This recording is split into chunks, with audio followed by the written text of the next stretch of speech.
It's a good day in the test kitchen because we are making harira. This is pomegranate juice. Oh, I thought it was red wine. Always a good idea, throw a little bit on the floor. Really? No, I just made that up.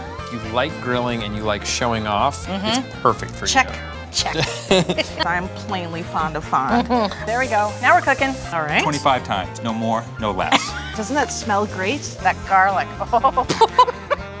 Some of these didn't leak at all, some of them dribbled, and then you have the epic fail. Last time I looked at a turkey's belly, there was nothing that looked like this. Oh, it's just a bunch of feathers. In some cases, we love the additional flavors. Whatever that is, crazy. How's it feel?